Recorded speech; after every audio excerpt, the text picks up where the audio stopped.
ഇന്നലെ സഞ്ജു സാംസൺ ലോകത്തിൻ്റെ നെറുകയിലെത്തിയ ദിവസമായിരുന്നു. കേരളത്തിന് ഏറെ അഭിമാനിക്കാവുന്ന ദിവസം.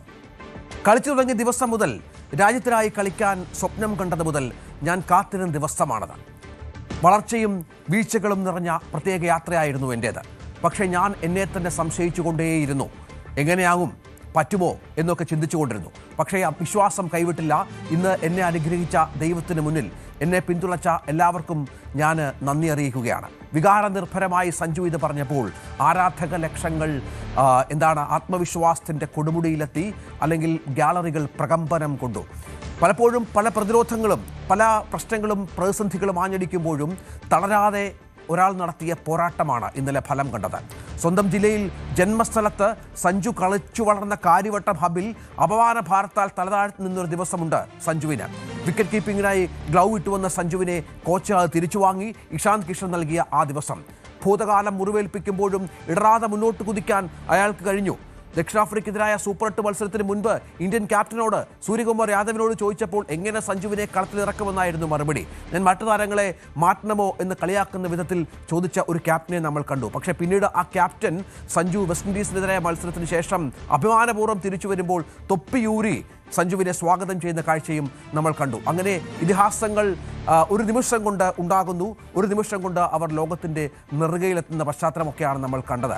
സഞ്ജു നന്ദി പറഞ്ഞത് സച്ചിൻ തെണ്ടുൽക്കറിനാണ്. കാരണം സച്ചിൻ തൻ്റെ ഏറ്റവും പ്രധാനപ്പെട്ട സമയങ്ങളിൽ, തൻ്റെ ഏറ്റവും മോശം സമയത്ത് സച്ചിൻ സ്ഥിരമായി വിളിക്കാറുണ്ടായിരുന്നു. ഇന്നലെയും വിളിച്ചു, എന്നിട്ട് ചോദിച്ചു സഞ്ജു എങ്ങനെ ഇരിക്കുന്നു എന്നുള്ളത്. ഈ മനുഷ്യൻ്റെ വലിയ ബ്രാൻഡായി മാറുകയാണ്. കോഹ്ലിയെയും ധോണിയെയും പോലെ ഇനി ഇന്ത്യൻ ക്രിക്കറ്റിൻ്റെ തലപ്പത്ത് സഞ്ജു സാംസൺ എന്ന പേര് കൂടി എഴുതി ചേർക്കുകയാണ്. ഗാലറിയിലെ നിലയ്ക്കാത്ത ആരവങ്ങൾ സഞ്ജുവിനായി തുടരുകയും ചെയ്യും. തലക്കെട്ടുകൾ: ഇറാനെതിരായ സംയുക്താക്രമണത്തിൽ വെടിനിർത്തലിനുള്ള സാധ്യത തള്ളി ഇറാൻ വിദേശകാര്യമന്ത്രി. രാജ്യത്തിന്റെയും ജനങ്ങളുടെയും സുരക്ഷയ്ക്കായി പോരാട്ടം തുടരും. യുഎസും ഇസ്രായേലും ഞങ്ങളുടെ പൗരന്മാരെ കൊല്ലുന്നുവെന്നും അബ്ബാസ് അരഗ്ചി.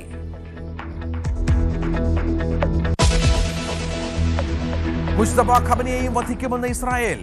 ഖമേനിയുടെ പിൻഗാമിയെയും വേട്ടയാടുമെന്ന് മുന്നറിയിപ്പ്. മുസ്തഫയെ പിൻഗാമിയായി പ്രഖ്യാപിച്ചത് 88-അംഗ സമിതി. ടെഹ്റാനിൽ ഇസ്രായേലിന്റെ വ്യാപക ആക്രമണം വിഷപ്പുക വമിക്കുന്നതായി റിപ്പോർട്ട്.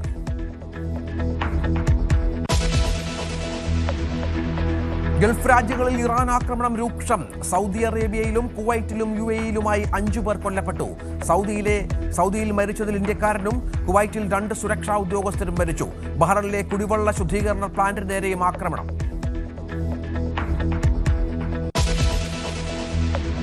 ഹോർമുസ് കടലിടുക്ക് വഴി ഊർജ്ജ ഉൽപ്പന്നങ്ങളുടെ നീക്കം ഉടൻ പുനരാരംഭിക്കുമെന്ന് US. ഇറാന്റെ മിസൈൽ ഡ്രോൺ ആക്രമണങ്ങളുടെ ശേഷി അതിവേഗം ഇല്ലാതാക്കും. ഗതാഗതം നടത്തിയാൽ കപ്പലുകൾ കത്തിക്കുമെന്ന് ഇറാൻ. തടയാൻ ബലം പ്രയോഗിക്കുമെന്നും ഇറാന്റെ Islamic revolutionary guard. Petrol diesel വില വർദ്ധിപ്പിക്കുമെന്ന അഭ്യൂഹം തള്ളി കേന്ദ്ര സർക്കാർ. ക്രൂഡ് ഓയിൽ ക്ഷാമമില്ലെന്ന് കേന്ദ്രം. 2 മാസത്തേക്ക് രാജ്യത്തിന് ആവശ്യമായ സ്റ്റോക്കുണ്ട്. 2020 ലോകകപ്പ് കിരീട നേട്ടത്തിന്റെ ആവേശത്തിൽ രാജ്യം.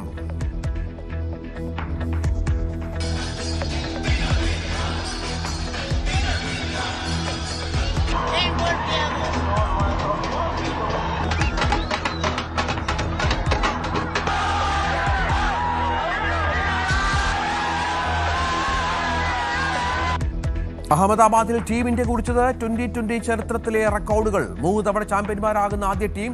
കിരീടം നിലനിർത്തുന്നതും സ്വന്തം നാട്ടിൽ ആ നേട്ടം സ്വന്തമാക്കുന്നതും ഇന്ത്യ.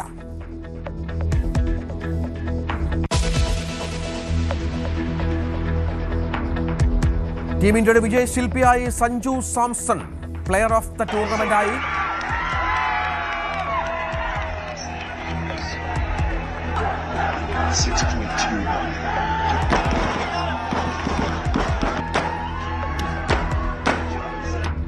കേരളത്തിനും അഭിമാനം.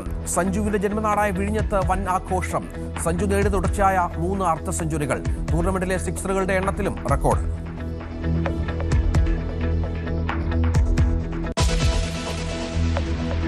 വാർത്തകളുടെ വിശദാംശങ്ങളിലേക്ക്. ഇറാനെതിരായ ഇസ്രായേൽ US സംയുക്താക്രമണത്തിൽ വെടിനിർത്തലിന് യാതൊരു സാധ്യതയുമില്ലെന്ന് ഇറാൻ വ്യക്തമാക്കുകയാണ്. ഇറാൻ വിദേശകാര്യമന്ത്രി അബ്ബാസ് അരഗ്ചി പറഞ്ഞത് തന്റെ രാജ്യത്തിന്റെയും ജനങ്ങളുടെയും സുരക്ഷയ്ക്കായി പോരാട്ടം തുടരേണ്ടതുണ്ട് എന്നാണ്. അദ്ദേഹം പറയുന്നു, US-ഉം ഇസ്രായേലും ഞങ്ങളുടെ പൗരന്മാരെ കൊല്ലുന്നുവെന്ന്, ഞങ്ങളുടെ പെൺകുട്ടികളെ കൊല്ലുന്നുവെന്ന്, ആശുപത്രികൾ ആക്രമിക്കുകയും തകർക്കുകയും ചെയ്യുന്നുവെന്ന്. കഴിഞ്ഞ വർഷമുണ്ടായ 12 ദിവസത്തെ യുദ്ധം അവസാനിപ്പിക്കുന്നതിനായി പ്രഖ്യാപിച്ച വെടിനിർത്തലിൽ നിന്ന് US-ഉം ഇസ്രായേലും ഏകപക്ഷീയമായി പിന്മാറി. ഇപ്പോൾ വീണ്ടും വെടിനിർത്തലിന് ആവശ്യപ്പെടുകയാണോ? ഇതൊരിക്കലും പ്രായോഗികമല്ലെന്നും അബ്ബാസ് അരക്ചി വ്യക്തമാക്കുന്ന പശ്ചാത്തലം വളരെ പ്രധാനപ്പെട്ട ഒന്നാണ്. ഏതായാലും അയൽരാജ്യങ്ങളെ ഇറാൻ ബോധപൂർവ്വം ആക്രമിച്ചിട്ടില്ല എന്നും ഇറാന്റെ വിദേശകാര്യമന്ത്രി പറയുന്ന പശ്ചാത്തലം കൂടിയുണ്ട്. ഏതായാലും ഇത് വളരെ പ്രധാനപ്പെട്ട ഒന്നായി മാറുകയാണ്. അമേരിക്കയുടെ ആക്രമണവും തിരിച്ചടിയും മൂലം അനുഭവിക്കേണ്ടി വന്ന പ്രതിസന്ധികൾ പ്രസിഡന്റ് പെസഷ്കിയാൻ ആ മേഖലയിൽ ജനങ്ങളോട് ഖേദം പ്രകടിപ്പിച്ചിട്ടുണ്ടെന്നും അരക്ചി പറയുന്ന പശ്ചാത്തലം ഉണ്ടായിട്ടുണ്ട്. ഏതായാലും വെടിനിർത്തലിനുള്ള യാതൊരു സാധ്യതയുമില്ല എന്നാണ് ഈ ഘട്ടത്തിൽ മനസ്സിലാക്കേണ്ടത്. ആക്രമണം അതിൻ്റെ അതീവ രൂക്ഷതയോടെ തുടരുകയും ചെയ്യുമെന്ന കാര്യത്തിൽ സംശയമില്ല. അജയ് സുധാ ബിജു ഏറ്റവും പുതിയ വിവരങ്ങളുമായി ചേരുകയാണ്. അജയ്, വലിയ തോതിലുള്ള ആക്രമണം സംഭവിക്കുന്നുണ്ട്. ഇന്നലെയും അതിശക്തമായ രീതിയിൽ ഇത് ഉണ്ടായിരുന്നു എന്ന് വേണം മനസ്സിലാക്കാൻ. പക്ഷേ വെടിനിർത്തലിനുള്ള സാധ്യതകൾ അകലെയാണ്. ആരെങ്കിലും ഒരു സമവായ ശ്രമത്തിന് തുണിയുന്നുണ്ടോ? അത് വിജയിക്കാനുള്ള സാധ്യത ഉണ്ടോ? ഇപ്പോഴും മേഖലയിൽ ആക്രമണം അത് രൂക്ഷമായി തന്നെ തുടരുകയാണ്. ഈ പശ്ചാത്തലത്തിൽ ഇപ്പോൾ നിലവിൽ രണ്ടു കൂട്ടരും ഒരു സമാധാന ചർച്ചകൾക്ക് ശ്രമിക്കുന്നില്ല എന്ന് വേണം നമുക്ക് മനസ്സിലാക്കാൻ. കാര്യം ഇപ്പോൾ ഒരു ഇസ്രായേലി മാധ്യമം ട്രംപുമായി നടത്തിയ ഒരു അഭിമുഖത്തിൻ്റെ വിശദാംശങ്ങൾ പുറത്തുവിട്ടിരുന്നു. അതായത് അവർ പറയുന്നതനുസരിച്ച് ട്രംപിനോട് ഈ യുദ്ധത്തിൻ്റെ അവസാനത്തെ പറ്റി ഈ മാധ്യമം ചോദിച്ചിരുന്നു. അപ്പോൾ ട്രംപ് വ്യക്തമാക്കിയത് ഇസ്രായേലി പ്രധാനമന്ത്രി ബെഞ്ചമിൻ നെതന്യാഹുവുമായി ചർച്ച നടത്തിയതിന് ശേഷം ഒരു സംയുക്ത തീരുമാനമായി മാത്രമേ ഇക്കാര്യത്തിൽ ഒരു അന്തിമ ഡിസിഷൻ എടുക്കാൻ സാധിക്കുകയുള്ളൂ എന്നാണ് ട്രംപ് ആ മാധ്യമത്തിനോട് പറഞ്ഞത്.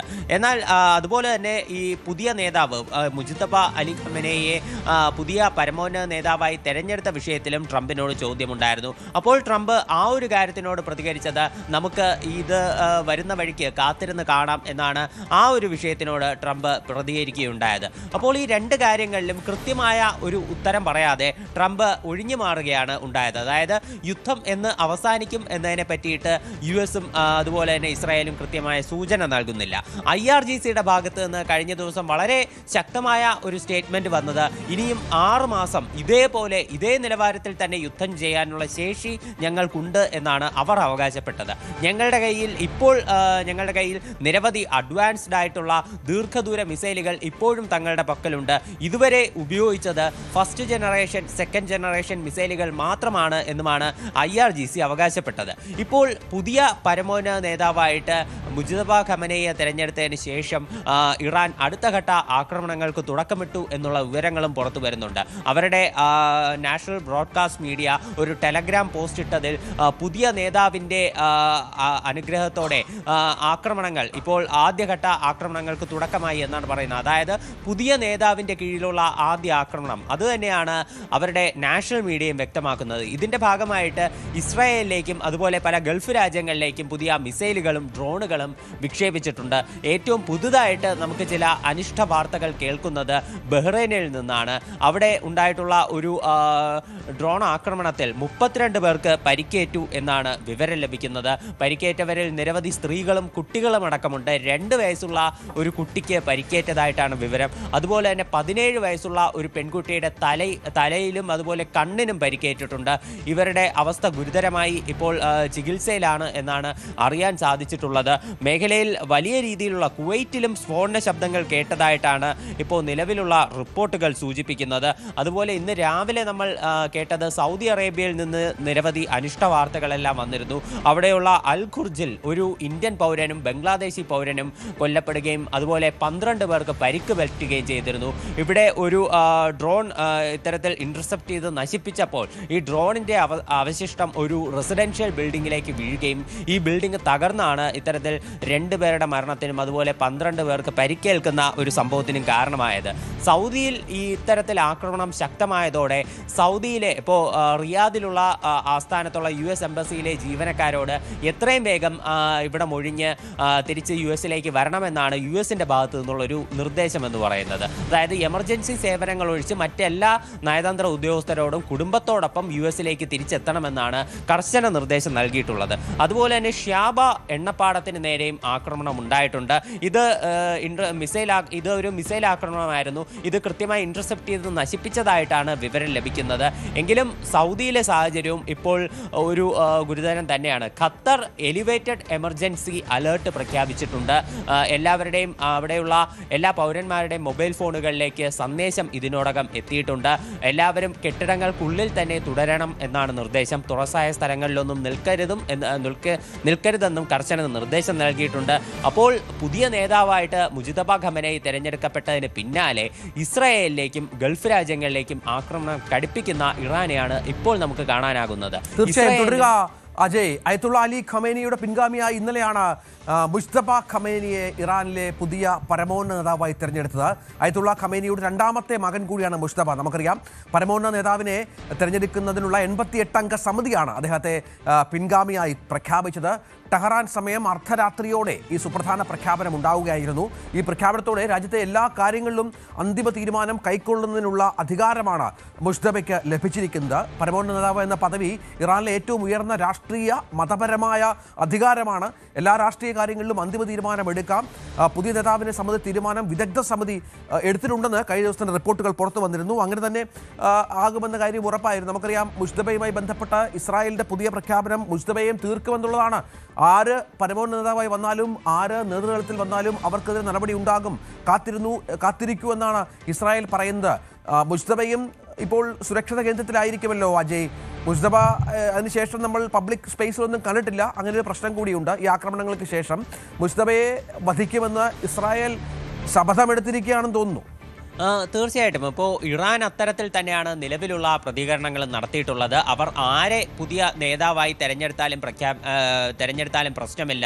പുതിയ നേതൃത്വത്തിലുള്ള ആര് അധികാരത്തിൽ വന്നാലും അവരെയും പൂർണ്ണമായി ഇല്ലാതാക്കി നിലവിലെ ഭരണകൂടത്തെ പുറത്താക്കുകയാണ് തങ്ങളുടെ ലക്ഷ്യമെന്നാണ് ഇസ്രായേലിൻ്റെ പ്രതിരോധ മന്ത്രാലയം നിലവിൽ ഒരു പ്രസ്താവനയായി അറിയിച്ചിട്ടുള്ളത്. അതേസമയം ട്രംപിൻ്റെ പ്രതികരണം എന്ന് പറഞ്ഞ് ഫോക്സ് ന്യൂസിൻ്റെ ഒരു റിപ്പോർട്ടും കൂടി നിലവിൽ പുറത്തു വരുന്നുണ്ട്. അതായത് ഫോക്സ് ന്യൂസ് റിപ്പോർട്ട് ചെയ്യുന്നത് ട്രംപിനോട് ഇക്കാര്യം ചോദിച്ചപ്പോൾ Trump I am not happy with this decision എന്നാണ് പ്രതികരിച്ചിട്ടുള്ളത്. അതായത് ഇക്കാര്യത്തിൽ താൻ സന്തുഷ്ടനല്ല എന്ന് ട്രംപ് പറയുകയാണ് ഉണ്ടായത്. ഒരു ഇസ്രായേലി മാധ്യമത്തിന് നൽകിയിട്ടുള്ള അഭിമുഖത്തിൽ അദ്ദേഹം ഒഴിഞ്ഞു മാറുകയായിരുന്നു. ഇപ്പോൾ ഫോക്സ് ന്യൂസിന് നൽകിയിട്ടുള്ള അഭിമുഖത്തിൽ താൻ സന്തുഷ്ടനല്ല എന്നൊരു വാക്ക് മാത്രം ട്രംപ് പറഞ്ഞു. ഇക്കാര്യത്തിൽ ട്രംപ് ഒരു പബ്ലിക് സ്പേസിൽ ഇതുവരെ പ്രതികരിച്ചിട്ടില്ല എന്നുള്ളത് നമ്മൾ എടുത്തു പറയേണ്ടതാണ്.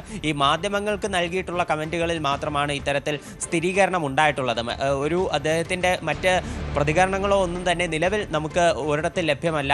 ഇപ്പോൾ അദ്ദേഹം ട്രൂത്ത് സോഷ്യൽ വഴി ഇന്നലെ ഒരു പോസ്റ്റ് ഇട്ടിരുന്നു. അത് ഈ ക്രൂഡ് ഓയിൽ വിലയിലുണ്ടായിട്ടുള്ള വർധനവിനെ കുറിച്ചാണ്. അതായത് ഇപ്പോൾ ഏഷ്യൻ മാർക്കറ്റിൽ ക്രൂഡ് ഓയിൽ വില അത് അനിയന്ത്രിതമായി ഉയർന്നുകൊണ്ടിരിക്കുകയാണ്. കോവിഡ് കാലത്തിന് ശേഷമുണ്ടായ ഏറ്റവും വലിയ വർധനവാണ്. ഏതാണ്ട് 20% മുകളിൽ വർധനവുണ്ടായിട്ടുണ്ട്. ഇപ്പോൾ 100 ബാരലിന് മുകളിൽ ഈ പുതിയ ക്രൂഡ് ഓയിലിൻ്റെ വില ഉയർന്നിട്ടുണ്ട് എന്നാണ് നമുക്ക് പുതിയ വിവരങ്ങൾ നോക്കുകയാണെങ്കിൽ മനസ്സിലാക്കാൻ സാധിക്കുന്നത്. ഇത് വളരെ വലിയൊരു വർധനവാണ്. $108.77 നിലവിൽ ക്രൂഡ് ഓയിലിൻ്റെ വില. ഇത് ഈ ഒരു വില വർധനവിൽ ട്രംപ് പ്രതികരിച്ചതെന്ന് പറഞ്ഞാൽ ഇപ്പോൾ നിലവിലുള്ള സാഹചര്യത്തിൽ ഉള്ള ഒരു വർധനവ് മാത്രമാണിത്. ഈ ഇറാനുമായിട്ടുള്ള ഈ സംഘർഷം അത് അവസാനിക്കുന്നതോടെ ക്രൂഡ് ഓയിൽ വിലയും താഴേക്ക് വരും. ഈയൊരു വിലയെന്ന് പറയുന്നത് അമേരിക്കയുടെയും ലോകത്തിൻ്റെയും ശാന്തിക്കും സമാധാനത്തിനുമായി നൽകേണ്ടി വരുന്ന ചെറിയൊരു വില മാത്രമാണ്. അല്ലാത്ത തരത്തിൽ ചിന്തിക്കുന്നവരെല്ലാവരും മണ്ടന്മാരാണ് എന്നും ട്രംപ് ട്രൂത്ത് സോഷ്യൽ ഇട്ടിട്ടുള്ള ഈ പോസ്റ്റിൽ പറയുന്നുണ്ട്. തീർച്ചയായും തിരിച്ചു വരാം അജയ്, തുടരുക. ഇതിനിടെ ഇറാൻ ആക്രമണങ്ങളിൽ സൗദി അറേബ്യയിലും കുവൈറ്റിലും UAE-യിലുമായി 5 പേർ കൊല്ലപ്പെട്ടു എന്നുള്ള വിവരം കൂടി ഈ ഘട്ടത്തിൽ പുറത്തു വരുന്നുണ്ട്. സൗദിയിലെ അൽ ഖർജ് പട്ടണത്തിൽ മിസൈൽ ഭാഗം വീണാണ് ഇത്തരത്തിൽ 2 പേർ മരിച്ചിരിക്കുന്നത്. ഒരു ഇന്ത്യക്കാരനും ബംഗ്ലാദേശ് പൗരനും ഇത്തരത്തിൽ മരണപ്പെട്ടു എന്നാണ് വിവരം. 12ഓളം ആളുകൾക്ക് പരിക്കേറ്റ പശ്ചാത്തലം കൂടിയുണ്ട്. ശുചീകരണ ജോലികൾ ചെയ്യുന്ന കമ്പനിക്ക് മേലാണ് മിസൈൽ ഭാഗം വീണത്. അൽ ഖർജിലെ റഡാർ സംവിധാനം ലക്ഷ്യമിട്ടായിരുന്നു ആക്രമണം. കുവൈറ്റിൽ 2 സുരക്ഷാ ഉദ്യോഗസ്ഥരും ദുബായിൽ കാറിന് മുകളിൽ മിസൈൽ ഭാഗങ്ങൾ പതിച്ച് പാകിസ്ഥാൻ സ്വദേശിയായ ഡ്രൈവറും മരിച്ചത് നേരത്തെ റിപ്പോർട്ട് ചെയ്യപ്പെട്ടിരുന്നു. ബഹ്റൈനിലെ കുടിവെള്ള ശുദ്ധീകരണ പ്ലാന്റിന് നേരെയും ആക്രമണം ഉണ്ടാകുന്ന വിവരങ്ങൾ കൂടി പുറത്തു വരുന്നുണ്ട്. നമുക്കറിയാം, ഈ ഗൾഫ് മേഖല എന്ന് വലിയ ആശങ്ക ഉണ്ടാക്കുന്ന ഒന്നാണ് ഈ കുടിവെള്ള ശുദ്ധീകരണ പ്ലാന്റ് എന്ന് പറഞ്ഞാൽ. ഈ കടലിൽ നിന്നും മറ്റും കുടിവെള്ളം ശുദ്ധീകരിക്കുന്നതാണ്. നമുക്കറിയാം, ഗൾഫ് മേഖലയൊക്കെ വെള്ളത്തിന് പ്രധാനമായും ആശ്രയിക്കുന്നത് ഇത്തരം ശുദ്ധീകരണ പ്ലാന്റുകളെയാണ്. കടൽ വെള്ളം ശുദ്ധീകരിച്ചാണ് അവിടുത്തെ അടിസ്ഥാന സൗകര്യങ്ങൾ നിറവേറ്റുന്നത്. അവിടെയാണ് ഇപ്പോൾ ഇറാൻ ലക്ഷ്യം വെക്കുന്നതെന്ന് പറയുമ്പോൾ ഒരു ജലയുദ്ധത്തിലേക്ക് കൂടി കാര്യങ്ങൾ പോകുന്നു എന്നുള്ള വിവരം ഈ ഘട്ടത്തിൽ പുറത്തു വരുന്നുണ്ട്. ഗൾഫ് മേഖലകളെ ആക്രമിക്കില്ല എന്നതിൽ നിന്ന് ഇറാൻ പിന്മാറുന്നു. കൂടുതൽ സ്ഥലങ്ങളിലേക്ക് ആക്രമണം വ്യാപിപ്പിക്കുന്നത് വല്ലാത്ത പ്രശ്നമാണ് ഗൾഫ് മേഖലയിൽ ഉണ്ടാക്കിയിരിക്കുന്നത്. ഇതിനിടയിൽ നിരവധി ആളുകൾ മിഡിൽ ഈസ്റ്റ് രാജ്യങ്ങളിൽ നിന്ന്, ഗൾഫ് രാജ്യങ്ങളിൽ നിന്നും മറ്റും ഇന്ത്യയിലേക്കും മറ്റും മടങ്ങിയെത്തുന്നു എന്ന വിവരം കൂടി ഈ ഘട്ടത്തിൽ പുറത്തു വരുന്ന പശ്ചാത്തലം കൂടിയുണ്ട്. പലരും തിരിച്ചെത്താൻ ശ്രമിക്കുന്നുണ്ട്, ഭീതിയുണ്ട് അവിടെ എന്ന കാര്യത്തിൽ സംശയമില്ല. അജയ് സുധാ ബിജു, ഗൾഫ് രാജ്യങ്ങളെ ആക്രമിക്കുന്നതിൽ നിന്ന് ഇറാൻ ഒരു തരിമ്പ് പോലും പിന്മാറുന്നില്ല എന്നതല്ലേ? തീർച്ചയായിട്ടും അത്തരത്തിലാണ് നിലവിലുള്ള ആക്രമണങ്ങൾ കാണുമ്പോൾ നമുക്ക് മനസ്സിലാക്കാൻ സാധിക്കുന്നത്. ഇപ്പോൾ ബഹ്റൈനിൽ 32 പേർക്ക് പരിക്കേറ്റ ഈ വലിയ ഡ്രോൺ ആക്രമണമാണെങ്കിലും, അതുപോലെ തന്നെ ദുബായിൽ ഒരു ഇന്ത്യക്കാരനുൾപ്പെടെ 2 പേരുടെ മരണത്തിനിടയായിട്ടുള്ള ആക്രമണമാണെങ്കിലും എല്ലാം ഇപ്പോൾ ഇറാൻ വളരെ ശക്തിയായി തന്നെ നടത്തിക്കൊണ്ടിരിക്കുകയാണ്. ഇപ്പോൾ ആദ്യം അവിടെ ഇറാനിയൻ പ്രസിഡന്റ് മസൂദ് പെസഷ്കിയാൻ്റെ ഭാഗത്തു നിന്നൊരു പ്രതികരണം വന്നിരുന്നു. അതായത് ഇപ്പോൾ അയൽ രാജ്യങ്ങളെ ആക്രമിക്കില്ല എന്നായിരുന്നു അദ്ദേഹത്തിൻ്റെ ഒരു പ്രതികരണം വന്നത്. എന്നാൽ പിന്നീട് ഇന്നലെ അദ്ദേഹം മറ്റൊരു പ്രതികരണം നടത്തി. അതായത് തൻ്റെ വാക്കുകളെ തെറ്റായി വ്യാഖ്യാനിച്ചതാണ്. അയൽ രാജ്യങ്ങളിൽ നിന്നല്ല, എവിടെ നിന്നാണെങ്കിലും തങ്ങൾക്കെതിരെ ആക്രമണം ഉണ്ടാവുകയാണെങ്കിൽ ശക്തമായ തിരിച്ചടി നൽകും എന്നാണ് താൻ പറഞ്ഞത്. തൻ്റെ വാക്കുകൾ ശത്രുക്കൾ വളച്ചൊടിച്ചുകൊണ്ട് ഈ അയൽ രാജ്യങ്ങളുമായി, ഈ ഗൾഫ് മേഖലയിലെ മറ്റ് രാജ്യങ്ങളുമായി തങ്ങൾക്കുള്ള നല്ല ബന്ധം അത് തകർക്കാൻ ശത്രുക്കൾ ശ്രമിക്കുകയാണ്. ഈ ഒരു കാര്യത്തിൽ ഇറാനൊപ്പം എല്ലാവരും നിൽക്കണം. ഈ എന്തെങ്കിലും തരത്തിലുള്ള ആക്രമണം അത് ജനവാസ മേഖലയിൽ ഉൾപ്പെടെ ഉണ്ടായിട്ടുണ്ടെങ്കിൽ അത് ഈ ഒരു അമേരിക്കൻ പ്രകോപനങ്ങൾക്ക് നൽകിയിട്ടുള്ള തിരിച്ചടികളാണ്. ഈ ഒരു വിഷയത്തിൽ എല്ലാ ജനങ്ങളോടും ക്ഷമ ചോദിക്കുന്നതായിട്ടും അദ്ദേഹം പിന്നീട് ഇന്നലെ കൂട്ടിച്ചേർക്കുകയുണ്ടായി. അതായത് ഇറാനെ അടിക്കുകയാണെങ്കിൽ അത് ജനവാസ മേഖലയിൽ എന്നല്ല, എവിടെയാണെങ്കിലും ഇറാൻ ശക്തമായിട്ടുള്ള തിരിച്ചടി നൽകും എന്ന് ഇറാൻ പറയുന്നുണ്ട്. എന്നാൽ അതേസമയം ഈ ആക്രമണത്തിൽ പരിക്കേൽക്കുന്ന ജനങ്ങളോട് മാപ്പ് പറയുന്നൊരു സമീപനവുമുണ്ട്. ഇത്തരത്തിൽ 2 കാര്യങ്ങളും ഇറാൻ പറയുന്നുണ്ട്. എന്നാൽ ഈ ആക്രമണത്തിൽ ശാന്തതയുണ്ടാകും എന്നുള്ള കാര്യം മാത്രം അവർ പറയുന്നില്ല. ഇപ്പോൾ ടെഹ്റാനിലുണ്ടായിട്ടുള്ള എണ്ണപ്പാടങ്ങൾ, അതുപോലെ എണ്ണ സംഭരണ കേന്ദ്രങ്ങൾ, എണ്ണ വിതരണശാലകൾ, ഇവയ്ക്കെതിരെ എല്ലാം ആക്രമണം ഉണ്ടായിരുന്നു. വലിയ തീപിടുത്തം ടെഹ്റാൻ നഗരത്തിൽ സംഭവിച്ചതാണ്. ഇതിന് പ്രതികാരമായിട്ട് ഗൾഫ് മേഖലയിലുള്ള പല എണ്ണ സംഭരണ കേന്ദ്രങ്ങൾ കേന്ദ്രീകരിച്ചും ആക്രമണം ഇപ്പോൾ വ്യാപകമായി തന്നെ നടത്തിക്കൊണ്ടിരിക്കുകയാണ്. കുവൈറ്റിലുള്ള ഒരു എണ്ണ സംഭരണ കേന്ദ്രത്തിന് നേരെ ആക്രമണം ഇന്നലെ നടന്നിരുന്നു. അതുപോലെ തന്നെ സൗദിയിലുള്ള ഒരു എണ്ണപ്പാടത്തിന് നേരെ, ഷ്യാബ എന്ന് പറയുന്ന ഒരു എണ്ണപ്പാടത്തിന് നേരെ നിലവിലൊരു മിസൈൽ ആക്രമണം ഉണ്ടായതായിട്ടുള്ള വിവരം ഇന്ന് പുറത്തു വന്നിട്ടുണ്ട്. എന്നാൽ ഈ മിസൈൽ ഇന്റർസെപ്റ്റ് ചെയ്ത് നശിപ്പിച്ചതായിട്ടാണ് വിവരമുള്ളത്. എന്നാൽ ഈ മിസൈൽ അവശിഷ്ടം വീണ് നേരിയ തോതിൽ ചില ആളുകൾക്ക് പരിക്കുള്ളതായിട്ടും വിവരങ്ങളുണ്ട്. എന്തായാലും ഈ എണ്ണപ്പാടങ്ങൾ കേന്ദ്രീകരിച്ച്, അതുപോലെ എണ്ണ സംഭരണശാലകൾ കേന്ദ്രീകരിച്ചുള്ള ആക്രമണം 2 ഭാഗത്തും തുടരുന്നതായിട്ട് നമുക്ക് കാണാൻ സാധിച്ചിട്ടുണ്ട്. ഇപ്പോൾ ടെഹ്റാനിലുള്ള ഒരു എണ്ണ സംഭരണ കേന്ദ്രങ്ങൾ ലക്ഷ്യമാക്കി US-ഉം ഇസ്രായേലും ആക്രമണം നടത്തി. അത് വിജയിക്കുകയും ചെയ്തിരുന്നു. ടെഹ്റാൻ നഗരത്തിൽ വ്യാപകമായി തന്നെ വിഷപ്പുക ഉൾപ്പെടെ ഉയരുന്ന അവസ്ഥയുണ്ട്. ഇപ്പോൾ അതിന് അടിക്ക് തിരിച്ചടി എന്നോണം എണ്ണപ്പാടങ്ങൾ കേന്ദ്രീകരിച്ച് ഇറാൻ ആക്രമണം നടത്തുന്നു. പിന്നെ രഞ്ജിത്ത് സൂചിപ്പിച്ചതുപോലെ തന്നെ ഈ ശുദ്ധജല പ്ലാന്റുകൾ, ഇവ കേന്ദ്രീകരിച്ചും ആക്രമണമുണ്ട്. ഇറാന്റെ തെക്കൻ ഭാഗത്തുള്ള, അതായത് ഹോർമുസ് കടലിടുക്കിനോട് ചേർന്ന് ഒരു പ്രവർത്തിക്കുന്ന ഒരു ദ്വീപിലാണ് ഇത്തരത്തിലൊരു എണ്ണ പ്ലാന്റ് ഇറാന്റെ ഭാഗമായി ഉണ്ടായിരുന്നത്. തീർച്ചയായും തിരിച്ചു വരാം. ഇപ്പോൾ മറ്റൊരു വാർത്ത അജയ് തുടരണം. അതായത് ഹോർമുസ് കടലിടുക്ക് വഴി ഊർജ്ജ ഉൽപ്പന്നങ്ങളുടെ നീക്കം ഉടൻ പുനരാരംഭിക്കുമെന്നാണ് US ഊർജ്ജ സെക്രട്ടറി ക്രിസ് റൈറ്റിന്റെ പ്രതികരണം. ഒരു വലിയ എണ്ണ ടാങ്കർ ഈ നിർണായക ജലപാതയിലൂടെ പ്രശ്നങ്ങളില്ലാതെ കടന്നുപോയി എന്നും അദ്ദേഹം അവകാശപ്പെടുന്ന പശ്ചാത്തലം കൂടിയുണ്ട്. ഇന്നലെയാണ് ഇക്കാര്യം അദ്ദേഹം പറഞ്ഞത്. ഇറാന്റെ മിസൈൽ ഡ്രോൺ ആക്രമണങ്ങളുടെ ശേഷി US അതിവേഗം ഇല്ലാതാക്കുമെന്നും ക്രിസ് റൈറ്റ് കൂട്ടിച്ചേർക്കുന്നുണ്ട്. അതേസമയം കടലിടുക്ക് വഴിയുള്ള ഗതാഗതം തടയാൻ ബലം പ്രയോഗിക്കുമെന്നും ഒപ്പം ഇറാന്റെ ഇസ്ലാമിക് റവല്യൂഷണറി ഗാർഡ് അതിനെന്തു മാർഗം സ്വീകരിക്കുമെന്നും ഞങ്ങളുടെ സേനാ വിഭാഗങ്ങൾ കപ്പലുകൾ കത്തിക്കുമെന്നുമാണ് ഇപ്പോൾ മുന്നറിയിപ്പ് നൽകിയിരിക്കുന്നത്. IRGC-യിലെയും നാവികസേനയിലെയും മിടുക്കരായ സൈനികർ ആ കപ്പലുകൾ കത്തിക്കും എന്നാണ് വ്യക്തമാക്കുന്നത്. കമാൻഡർ ഇൻ ചീഫിന്റെ ഉന്നത ഉപദേഷ്ടാവായ ബ്രിഗേഡിയർ ജനറൽ സർദാർ ഇബ്രാഹിം ബഖാരിയെ ഉദ്ധരിച്ചാണ് ഇറാനിയൻ സർക്കാർ ഇത്തരത്തിൽ കാര്യങ്ങൾ മാധ്യമങ്ങൾക്ക് റിപ്പോർട്ട് ചെയ്തിരിക്കുന്നത്. പ്രധാന കടലിടുക്ക് വഴി ഗൾഫിൽ നിന്നുള്ള എണ്ണ, പ്രകൃതിവാതകം, വളങ്ങൾ എന്നിവയുടെ എല്ലാം നീക്കം പുനരാരംഭിക്കാനുള്ള ശ്രമം അമേരിക്ക ആരംഭിക്കുന്ന പശ്ചാത്തലത്തിലാണ് ഈ പറഞ്ഞ പ്രശ്നങ്ങൾ വീണ്ടും ഇറാനുമായി ബന്ധപ്പെട്ടുണ്ടാകുന്നത്. നമുക്കറിയാം, ഇറാന്റെ നിയന്ത്രണത്തിലാണ് ഹോർമുസ് കടലിടുക്ക്. അവിടെ അമേരിക്ക അത്തരത്തിൽ കാര്യങ്ങൾ മുന്നോട്ട് കൊണ്ടുപോയാൽ വലിയ പ്രശ്നങ്ങളിലേക്ക് മാറുമെന്ന കാര്യത്തിൽ സംശയമില്ല. ഇന്ത്യ അടക്കമുള്ള രാജ്യങ്ങൾക്ക് വലിയ പ്രതിസന്ധി ഇപ്പോൾ സൃഷ്ടിച്ചിട്ടുണ്ട് ഇറാന്റെ നിലപാട് എന്ന കാര്യത്തിൽ സംശയമില്ല. പല കപ്പലുകളുമായി ബന്ധപ്പെട്ട ആക്രമണം നടക്കുന്നു എന്ന വിവരങ്ങൾ കൂടി പുറത്തു വരുന്നുണ്ട്. ലോകത്തെ എണ്ണ വിപണി വല്ലാതെ അനിശ്ചിതമായ പശ്ചാത്തലമൊക്കെയുണ്ട്. ലോകത്തിന്റെ 5-1 അസംസ്കൃത വസ്തുക്കളും എണ്ണയും ദ്രവീകൃത പ്രകൃതിവാതകവും നീങ്ങുന്നത് ഈ ഹോർമുസ് കടലിടുക്കിലൂടെ നമുക്കറിയാം. അത് അടച്ചതോടെ ആഗോള ഊർജ്ജ വിതരണത്തിൽ വലിയ തടസ്സമാണ് സംഭവിച്ചിരിക്കുന്നത്. അജയ് തുടരുന്നുണ്ട്. അജയ്, ഇത് ഇപ്പോൾ പരസ്പരം അങ്ങോട്ടും ഇങ്ങോട്ടും പോരിടുന്നതിനിടയിൽ ലോകക്രമത്തിലുണ്ടാകുന്ന പ്രശ്നങ്ങളുണ്ട്. ലോകത്തെ വ്യാപാര മേഖലയിൽ നമ്മുടെ അടുക്കളയിൽ പോലും പ്രതിസന്ധി ഉണ്ടാകുന്നുണ്ട്. ഗ്യാസിൻ്റെ മറ്റും വില കൂടുന്ന പശ്ചാത്തലം, ഇതൊക്കെ ഹോർമുസുമായി ബന്ധപ്പെട്ട് നമ്മൾ ചേർത്ത് വെച്ച് പറയണം. ഇതിപ്പോൾ ഒട്ടും ആ പ്രശ്നവും ഇല്ലാതാകുന്നില്ല എന്നാണോ?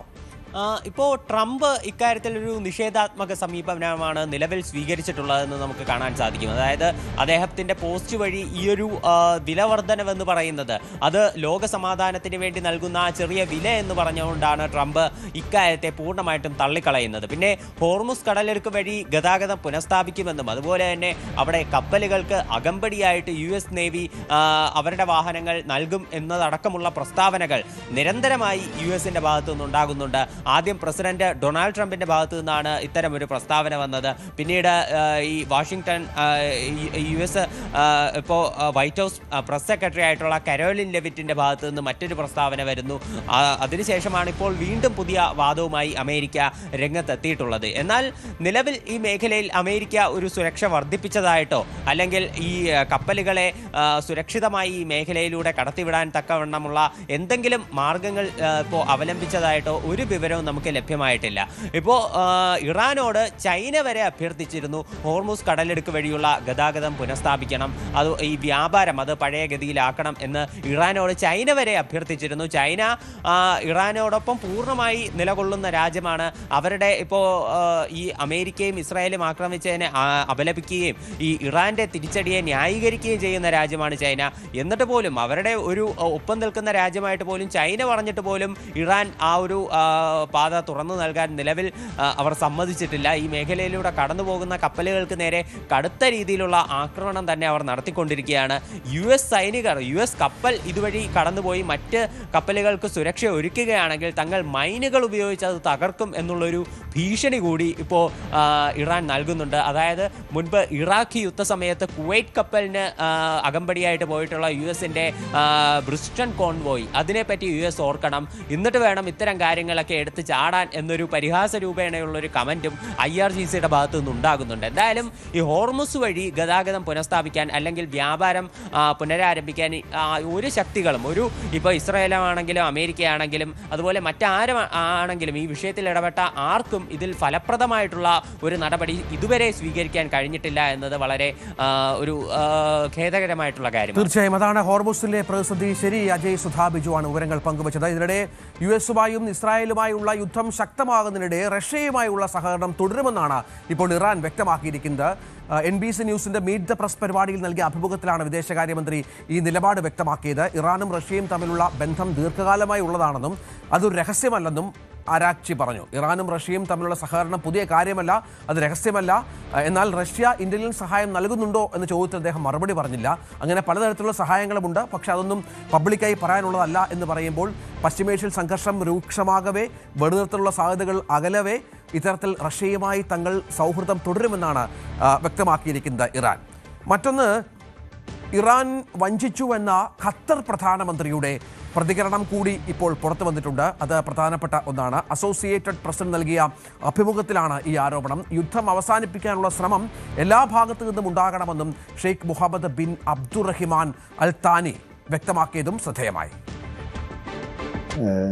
Unfortunately, there are some justifications and pretexts that they've been using to justify these attacks on the state of Qatar and the other countries, which is totally rejected, and no one will be able even to justify them. There's a big sense of betrayal. This is the second time. That's why it's also for us. It's been something really significant to see the attack, which was showing that being pre-planned. Once the war started, just maybe an hour after the start of the war, Qatar and the other Gulf countries being attacked right away. And all of us before this war, and repeatedly we've been saying and repeating that we are not going to take part of any attacks or any wars against our neighbors. We would like to see a peaceful neighborhood. We were helping Iran and the United States in reaching diplomatic solutions. But this miscalculation by the Iranians to attack the Gulf countries we would be like the glimpse of hope to bring some diplomatic solutions to the current conflict. Iran വഞ്ചിച്ചുവെന്നാണ് Qatar പ്രധാനമന്ത്രി പറയുന്നത്. Iran നടത്തിയ ആക്രമണങ്ങൾ Gulf രാജ്യങ്ങളടക്കം അത് വല്ലാതെ അസ്വസ്ഥമാക്കിയിട്ടുണ്ട് ആ മേഖലയെ. അതിനുള്ള പ്രതികരണമായി കൂടി ഇതിനെ കാണുകയും വേണം. ഇതിനിടെ രാജ്യത്ത്, നമ്മുടെ ഇന്ത്യ മഹാരാജ്യത്ത് ക്രൂഡ് ഓയിൽ ക്ഷാമമില്ല എന്നുള്ള പ്രസ്താവന കഴിഞ്ഞ ദിവസമാണ് നമ്മുടെ സർക്കാരിൻ്റെ ഭാഗത്ത് നിന്ന് ഉണ്ടാകുന്നത്. ഇന്ത്യ അടക്കമുള്ള എണ്ണ ഇറക്കുമതി രാജ്യങ്ങൾ ജാഗ്രതയിലാണ്. പാചകവാതക വില വർദ്ധിച്ചതോടെ പെട്രോൾ ഡീസൽ വില വർദ്ധിപ്പിക്കുമെന്നുള്ള സൂചനകളൊക്കെ ഉണ്ടായിരുന്നു. പക്ഷേ അത് പൂർണ്ണമായും തള്ളുകയാണ്. അത്തരം റിപ്പോർട്ടുകൾ കേന്ദ്രം തള്ളുന്നു. രാജ്യത്ത് ആവശ്യത്തിന് ക്രൂഡ് ഓയിൽ സ്റ്റോക്ക് ഉണ്ട്. അതിൻ്റെ ഒരു കണക്കൊക്കെ പുറത്തുവിട്ടിട്ടുണ്ട്. ഏകദേശം 4000 കോടി ലിറ്റർ രാജ്യത്ത് സ്റ്റോക്ക് ഉണ്ട് എന്നാണ് കേന്ദ്ര സർക്കാർ വ്യക്തമാക്കുന്നത്. 2 മാസത്തേക്ക് രാജ്യത്തിന് ആവശ്യമുള്ള സ്റ്റോക്കാണിത്. രാജ്യത്തെ 3 ഓയിൽ റിസർവുകളിലായി 25 ദിവസത്തേക്കുള്ള ക്രൂഡ് ഓയിൽ സൂക്ഷിച്ചിട്ടുണ്ട്. മംഗലൂരു, പദൂർ, വിശാഖപട്ടണം എന്നീ സ്ഥലങ്ങളിലുള്ള ഭൂഗർഭ അറകളിലാണ് ഇവയുള്ളത് എന്ന് സർക്കാർ വ്യക്തമാക്കിയിട്ടുണ്ട്. ഇന്ത്യയുടെ വാങ്ങൽ ദേശീയ താൽപ്പര്യത്തിനനുസരിച്ചായിരിക്കുമെന്നും കേന്ദ്രം പുറത്തിറക്കിയ റിപ്പോർട്ടിൽ പറയുന്നു. 27 രാജ്യങ്ങളിൽ നിന്നായിരുന്നു ഇന്ത്യയുടെ നേരത്തെയുള്ള എണ്ണ ഇറക്കുമതിയെങ്കിൽ ഇപ്പോൾ 40 രാജ്യങ്ങളിലേക്ക് വ്യാപിപ്പിച്ച പശ്ചാത്തലം നിർണായകമാണ്. ഹോർമുസിൻ്റെ ിലൂടെയാണ് നമ്മുടെ ക്രൂഡ് ഓയിലിൻ്റെ 40% വരുന്നത്. പക്ഷേ ബാക്കി 60% റഷ്യ, ആഫ്രിക്ക, അമേരിക്ക തുടങ്ങിയ സ്ഥലങ്ങളിൽ നിന്നാണ്. അത് വേറെ മേഖലകൾ കൂടിയാണ്, ബദൽ റൂട്ടുകളാണ്. അപ്പോൾ ആ ബദൽ റൂട്ടുകളെ കൂടുതലായി പ്രോത്സാഹിപ്പിക്കുക എന്നുള്ളതാണ് ഇപ്പോൾ ഇന്ത്യ വിചാരിക്കുന്നത്. അങ്ങനെയാണ് ഇപ്പോൾ കാര്യങ്ങൾ മുന്നോട്ട് പോകുന്നത് എന്നാണ് ഏറ്റവും പ്രധാനപ്പെട്ട ഒന്ന്. ക്രൂഡ് ഓയിൽ ഉപയോഗം രാജ്യത്ത് പ്രതിദിനം 210-230 ദശലക്ഷം മെട്രിക് വരെയാണ്. എന്നാൽ ഇന്ത്യക്ക് 258 ദശലക്ഷം മെട്രിക് ടൺ ക്രൂഡ് ഓയിൽ ശുദ്ധീകരിക്കാനുള്ള ശേഷിയുണ്ടെന്നും കേന്ദ്രം വ്യക്തമാക്കുന്ന പശ്ചാത്തലം കൂടിയുണ്ട്. ഒപ്പം എഥനോൾ കലർത്തിക്കൊണ്ട് വരും വർഷങ്ങളിൽ പെട്രോളിൻ്റെ അടക്കം അളവിൽ കുറവ് വരുത്താനുള്ള ശ്രമവും കാര്യമായി തന്നെ മുന്നോട്ട് പോകുന്ന പശ്ചാത്തലം ഉണ്ട്. നമുക്ക് ഇതുവരെ എണ്ണ കമ്പനികളുടെ ഒരു നഷ്ടമായി കേന്ദ്രം പറയുന്നത് 24,500 കോടി രൂപയാണ്. പാചകവാതകത്തിൽ 40,000 കോടി നഷ്ടമുണ്ടായി. പക്ഷേ നഷ്ടമൊക്കെ ഉണ്ടായെങ്കിൽ പോലും തൽക്കാലം ഒരു തരത്തിലും ഉള്ള വർധനവ് ഇത്തരം കാര്യങ്ങൾ ഉണ്ടാകില്ല എന്ന് കേന്ദ്രം വ്യക്തമാക്കുന്നത് ആശ്വാസകരമാണ്. ഇടവേളയ്ക്ക് ശേഷം തിരിച്ചു വരാം.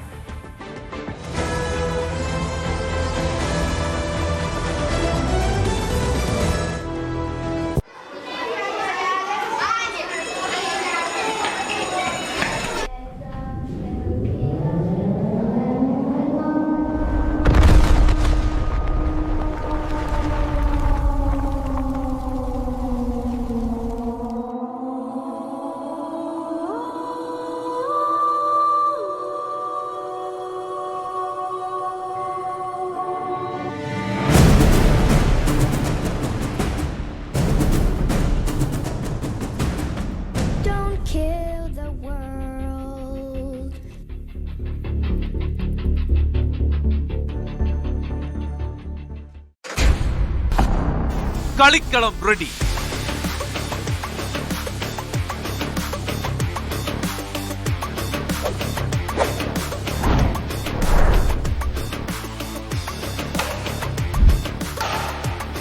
കേരളം എന്ന വലിയ കോട്ടിൽ ഇനി പോരാട്ടം മുറുകുന്നു. 140 മണ്ഡലങ്ങളുടെ ഭാവി നിർണയിക്കുന്ന പോരാട്ടം. നെറ്റിന് അപ്പുറവും ഇപ്പുറവും അതികായന്മാർ. കേരളം വിധിയെഴുതുന്ന മഹാപോരാട്ടം. തെരഞ്ഞെടുപ്പ് വാർത്തകളുടെ വേഗമേറിയ കളം. കാണുക ദ ഇലക്ഷൻ ചാനൽ. വാർത്തകൾ നമ്മളെ തേടി വരും. വേഗവും സമയവും ചിലപ്പോൾ വ്യത്യാസപ്പെട്ടേക്കാം.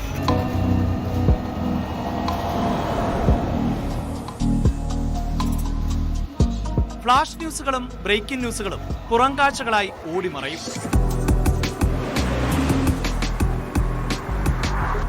കാഴ്ചകൾ വിശാലമായിരിക്കണം. ഒരു വശം മാത്രമല്ല, എല്ലാ വശവും നമ്മളിലേക്ക് എത്തണം.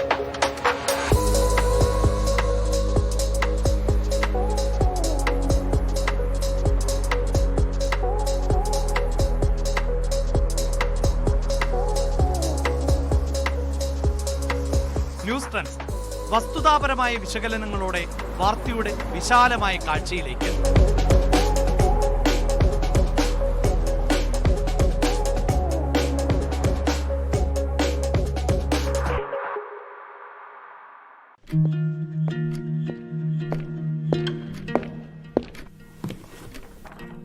Today, the world changes at every fraction of a second. തീരുമാനങ്ങൾ, സംഭവങ്ങൾ, അതിവേഗ മാറ്റങ്ങൾ, പ്രതിസന്ധികൾ, ഉയർന്ന ശബ്ദങ്ങൾ. In a world moving this fast, staying still is not an option. Just ഒരു half an hour ലോകം ചുറ്റാൻ പറ്റും.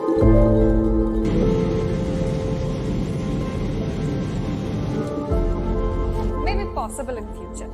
ഇതിപ്പോ ഇത്ര സിമ്പിൾ ആയിട്ട് പറയാൻ ഞാൻ എലോൺ മസ്ക് ഒന്നല്ലല്ലോ.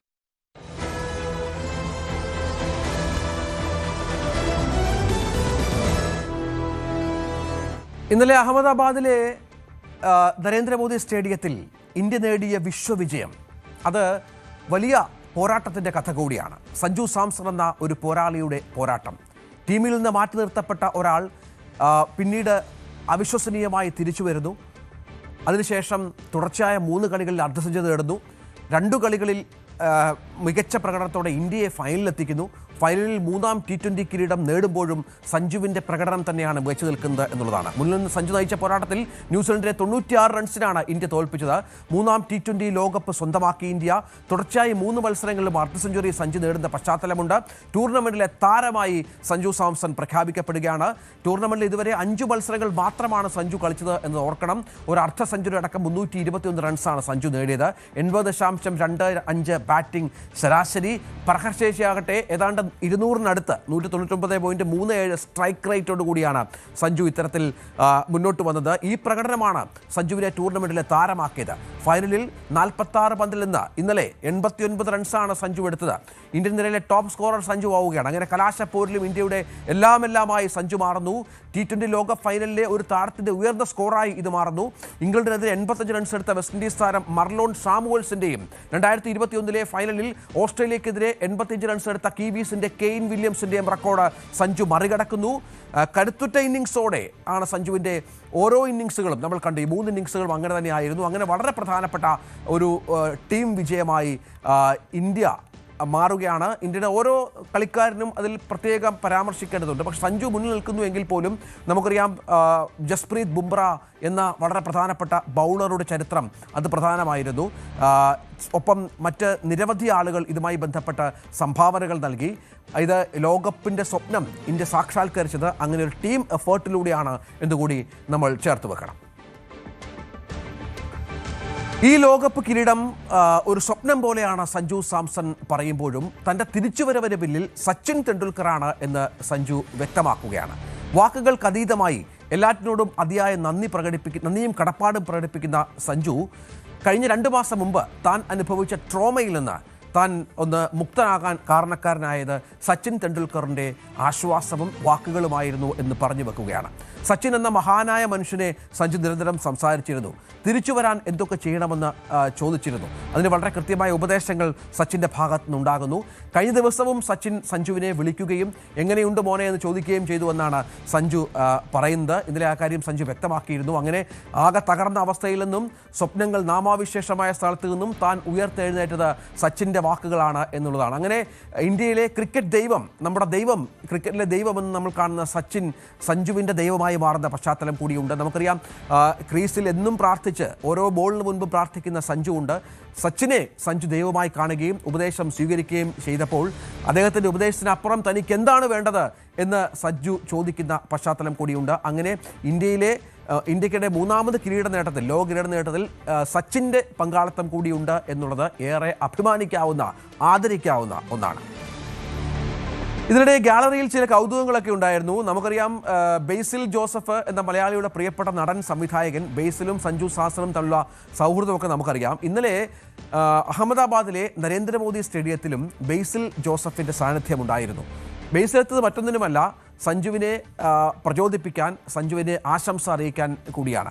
തങ്ങളുടെ സുഹൃത്ത് ബന്ധത്തിൻ്റെ ആഴം വ്യക്തമാക്കുന്ന ചിത്രങ്ങൾ ബേസിൽ പിന്നീട് പങ്കുവച്ചു തൻ്റെ സോഷ്യൽ മീഡിയയിലൂടെ. T20 വേൾഡ് കപ്പ് നടക്കുന്ന അഹമ്മദാബാദിലെ നരേന്ദ്രമോദി സ്റ്റേഡിയത്തിൽ സഞ്ജുവിന് പിന്തുണയുമായാണ് ബേസിൽ എത്തിയത്. സഞ്ജുവിൻ്റെ പേരുള്ള ജേഴ്സിയും ബേസിൽ അണിഞ്ഞിരുന്നു എന്നത് ഏറ്റവും പ്രധാനപ്പെട്ട ഒന്നാണ്. തമിഴിലെ ഇപ്പോഴത്തെ ട്രെൻഡിങ് ഗാനമായ അൻഡ്രു തീണമിട്ട ആജ ആജ രാജ എന്ന ഗാനമാണ് ഈ ചിത്രങ്ങൾക്കൊപ്പം ബേസിൽ പശ്ചാത്തലമായി ഉപയോഗിച്ചത് എന്നത് ഏറെ കൗതുകമായി. ബേസിലിൻ്റെ ഈ പോസ്റ്റ് സോഷ്യൽ മീഡിയയിൽ വലിയ വൈറലാണ്. സഞ്ജു തിരിച്ചെത്തി കഴിഞ്ഞിട്ട് സഞ്ജുവുമായി സംസാരിക്കും, കാണും, കാര്യങ്ങൾ പങ്കുവെക്കുമെന്നാണ് ഇപ്പോൾ ബേസിൽ വ്യക്തമാക്കിയിരിക്കുന്നത്. ഇതിനിടെ സഞ്ജു സാംസണും ഒപ്പം ഇന്ത്യൻ ടീമിനും അഭിനന്ദനങ്ങളുമായി രാഷ്ട്ര നേതാക്കൾ രംഗത്ത് വന്നു. രാഷ്ട്രപതി ദ്രൗപദി മുർമുവും പ്രധാനമന്ത്രി നരേന്ദ്രമോദിയും ടീമിന്റെ പോരാട്ടവീര്യം ഓരോ ഇന്ത്യക്കാരന്റെയും ഹൃദയത്തിൽ അഭിമാനം നിറച്ചുവെന്നും ഫൈനലിൽ മികച്ച പ്രകടനം കാഴ്ചവെച്ച സഞ്ജു അടക്കമുള്ള കളിക്കാർ അഭിനന്ദനം അർഹിക്കുന്നുവെന്നും കുറിച്ചു. ഇന്ത്യൻ ടീമിന്റെ അസാമാന്യമായ കഴിവും നിശ്ചയദാർഢ്യവും ഒത്തൊരുമയുമാണ് ഈ വിജയത്തിന് പിന്നിലെന്ന് പ്രധാനമന്ത്രി ശ്രീ നരേന്ദ്രമോദി പറഞ്ഞു. ടൂർണമെന്റിലുടനീളം ടീം പ്രകടിപ്പിച്ച പോരാട്ടവീര്യം ഓരോ ഇന്ത്യക്കാരന്റെയും ഹൃദയത്തിൽ അഭിമാനവും സന്തോഷവും നിറച്ചുവെന്നും മോദി എക്സിൽ കുറിച്ചു. 3 തവണ കിരീടം നേടുന്ന ആദ്യ രാജ്യമെന്ന ബഹുമതിയും തുടർച്ചയായ 2 തവണ ചാമ്പ്യന്മാരാകുന്ന ഏക ടീമെന്ന പദവിയും ഇന്ത്യക്ക് അഭിമാനകരമാണെന്നായിരുന്നു രാഷ്ട്രപതി ദ്രൗപദി മുർമുവിന്റെ പ്രതികരണം. മറ്റൊരു വിവരം, ലോകകപ്പ് നേടിയ ടീം ഇന്ത്യയുടെ ജേഴ്സിയിൽ ഒരു സുപ്രധാനമായ മാറ്റം വന്നിരിക്കുന്നു എന്നുള്ളതാണ്. ജേഴ്സിയിലെ BCCI മുദ്ര ആലേഖനം ചെയ്തതിന് മുകളിൽ 3ാമതൊരു നക്ഷത്രം കൂടി ഉൾപ്പെടുത്തി. അതായത് 2 ലോക കിരീടങ്ങൾ നേടിയ 2 നക്ഷത്രങ്ങളായിരുന്നു ഉള്ളതെങ്കിൽ ഇപ്പോൾ ദാ 3ാമത്തെ ലോക കിരീടമാണല്ലോ നമ്മൾ സ്വന്തമാക്കിയത്. ഈ 2 നക്ഷത്രങ്ങൾക്കൊപ്പം 3ാമതൊരു നക്ഷത്രം കൂടി സ്ഥാനം പിടിച്ചിരിക്കുന്നു. ഇത്തവണത്തെ വിജയത്തോടു കൂടിയാണ് ഈ നക്ഷത്രം കൂടി ചേർത്തത്. ഇതിന് അടയാളമായി ഉൾപ്പെടുത്തി അറിയിച്ചുള്ള വീഡിയോ BCCI പുറത്തുവിട്ടിട്ടുണ്ട്. നമുക്കിനി മറ്റു ചില വാർത്തകളിലേക്ക് കൂടി പോകണം. 20 ദിവസത്തേക്ക് 150 കോടി രൂപ പ്രതിഫലം. വിശ്വസിക്കുമോ? ലോക സിനിമയിൽ തന്നെ ചരിത്രത്തിൽ ഇതുണ്ടോ? എങ്കിൽ കേൾക്കണം. നമ്മുടെ സാക്ഷാൽ കമൽഹാസനാണ് ഈ പ്രതിഫലം ലഭിച്ചിരിക്കുന്നത്. കൽക്കിയിലെ കമൽഹാസന്റെ പ്രതിഫലമാണ് ഇപ്പോൾ പുറത്തു വന്നിരിക്കുന്നത്. ബ്രഹ്മാണ്ഡ ചിത്രമായ നാഗ് അശ്വിൻ സംവിധാനം ചെയ്യുന്ന ഈ സിനിമയിൽ അഭിനയിക്കാനാണ് കമൽഹാസൻ 150 കോടി രൂപ വാങ്ങിയത്. ഇത് സംവിധായകൻ തന്നെ ഈ വിവരം വെളിപ്പെടുത്തുകയും ഇന്ത്യയിൽ തന്നെ ഏറ്റവും കൂടുതൽ പ്രതിഫലം വാങ്ങുന്ന നടനായി കമൽഹാസൻ മാറിയെന്ന് വ്യക്തമാക്കുകയുമായിരുന്നു. 20 ദിവസം അഭിനയിക്കുന്നതിനാണ് ഈ പണം 150 കോടി രൂപ എന്ന് വെളിപ്പെടുത്തുന്നു. ഒരു അഭിമുഖത്തിലാണ് യുഗി സേതുവിൻ്റെ ഈ വെളിപ്പെടുത്തൽ. കൽക്കിയിലെ 20 ദിവസം അഭിനയിക്കുന്നതിന് കമൽഹാസൻ 150 കോടി നൽകുന്നു. സാറിൻ്റെ പിറന്നാളിന് ഞാൻ അദ്ദേഹത്തിനോട് താങ്കളാണ് ഇന്ത്യയിലെ ഏറ്റവും ഉയർന്ന പ്രതിഫലം വാങ്ങുന്ന നടനെന്ന് പറഞ്ഞു. ഒരു ദിവസം $1 മില്യൺ സാറിൻ്റെ വരുമാനമെന്ന് പറഞ്ഞപ്പോൾ അദ്ദേഹം ചിരിച്ചുകൊണ്ടാണ് സെറ്റിൽ ഇരുന്നത്. കൽക്കിയുടെ നിർമ്മാതാവായ അശ്വിനി ദത്തിൻ്റെ പക്കൽ കൂട്ടിക്കൊണ്ടുപോയി ഞാൻ അവരോടും ഇതേപ്പറ്റി പറഞ്ഞു. അപ്പോൾ അവർ കമൽ സാർ വെറും 10 ദിവസം മാത്രം ഡേറ്റ് നൽകിയിരിക്കുമെന്ന് പറഞ്ഞു. അങ്ങനെ നോക്കുമ്പോൾ ഒരു ദിവസം $2 മില്യൺ കമൽ വാങ്ങുന്നത് എന്നത് ഏറ്റവും പ്രധാനപ്പെട്ട ഒന്നാണ്. കൽക്കി 2898 AD എന്ന മുഴുവൻ പേരുള്ള സിനിമ 2024 ജൂൺ 27 റിലീസ് ചെയ്തിരുന്നു. കൽക്കി 739 കോടിയോളം അന്ന് ആഗോള ബോക്സ് ഓഫീസിൽ കളക്ഷൻ നേടി. രണ്ടാം ഭാഗത്തിലാണ് ഇപ്പോൾ കമൽഹാസൻ അഭിനയിക്കുന്നത്. ഇനിയും കുറച്ച് ദിവസം കൂടി ചിത്രീകരണം ബാക്കിയുണ്ട് എന്നും സംവിധായകൻ പങ്കുവെക്കുന്നുണ്ട്. നമുക്ക് ഉത്തർപ്രദേശിലേക്ക് ഒന്ന് പോകണം. അവിടെ യോഗി ആദിത്യനാഥിൻ്റെ പുതിയ പ്രഖ്യാപനം അത് വനിതാ ദിനത്തിലായിരുന്നു. വലിയ ധനസഹായം ഉത്തർപ്രദേശിലെ പെൺകുട്ടികൾക്ക് നൽകുന്നു. 25,000 രൂപയുടെ പാക്കേജാണ്. വൻ പ്രഖ്യാപനമാണ് അന്താരാഷ്ട്ര വനിതാ ദിനത്തിൽ യോഗി നടത്തിയത്. പെൺകുട്ടികൾക്ക് സാമ്പത്തിക സഹായ പദ്ധതിയായി പ്രഖ്യാപിച്ച ഇത് അവരുടെ ജന്മം മുതൽ ബിരുദ പഠനം പൂർത്തിയാക്കുന്നതുവരെ ഘട്ടം ഘട്ടമായി 25,000 രൂപയുടെ പാക്കേജ് സർക്കാർ നൽകുമെന്നാണ്. അതായത് വിദ്യാഭ്യാസത്തിൻ്റെ ഓരോ ഘട്ടത്തിലും ഇത് ഇവരുടെ ബാങ്ക് അക്കൗണ്ടിലേക്ക് എത്തുമെന്നാണ് ഇപ്പോൾ യോഗി അറിയിച്ചിരിക്കുന്നത്. ലക്നൌവിൽ നടന്ന വനിതാ ദിന പരിപാടിയിൽ സംസാരിക്കുമ്പോഴാണ് അദ്ദേഹം ഇത് പ്രഖ്യാപിച്ചത്. കന്യ സുമംഗല യോജന പ്രകാരമാണ് ഗുണഭോക്താക്കൾക്ക് ഈ ചെക്കുകൾ അദ്ദേഹം ചടങ്ങിൽ വിതരണം ചെയ്തത്. നിലവിൽ ഉത്തർപ്രദേശിലെ 27 ലക്ഷം പെൺകുട്ടികൾക്ക് ഈ പദ്ധതിയുടെ ഭാഗമായിട്ടുണ്ട് എന്നാണ് മനസ്സിലാക്കേണ്ടത്. ഇനിയും ഇതുമായി ബന്ധപ്പെട്ട നിരവധി പ്രഖ്യാപനങ്ങൾ ഉണ്ടാകുമെന്നും യോഗി വ്യക്തമാക്കിയിട്ടുണ്ട്. ഇടവേളയ്ക്ക് ശേഷം തിരിച്ചു വരാം.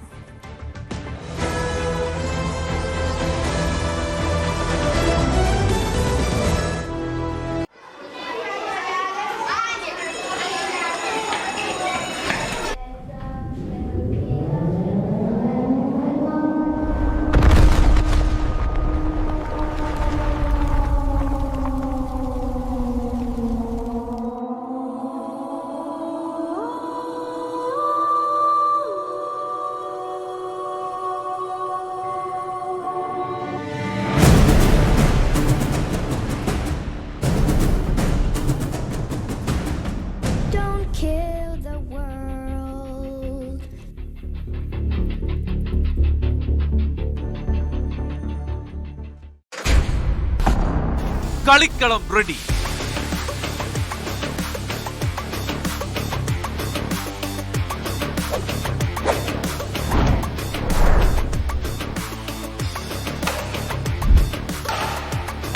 കേരളം എന്ന വലിയ കോട്ടിൽ ഇനി പോരാട്ടം മുറുകുന്നു. 140 മണ്ഡലങ്ങളുടെ ഭാവി നിർണ്ണയിക്കുന്ന പോരാട്ടം. നെറ്റിന് അപ്പുറവും ഇപ്പുറവും അതികായന്മാർ. കേരളം വിധി എഴുതുന്ന മഹാപോരാട്ടം. തെരഞ്ഞെടുപ്പ് വാർത്തകളുടെ വേഗമേറിയ കളം. കാണുക ദ ഇലക്ഷൻ ചാനൽ. വാർത്തകൾ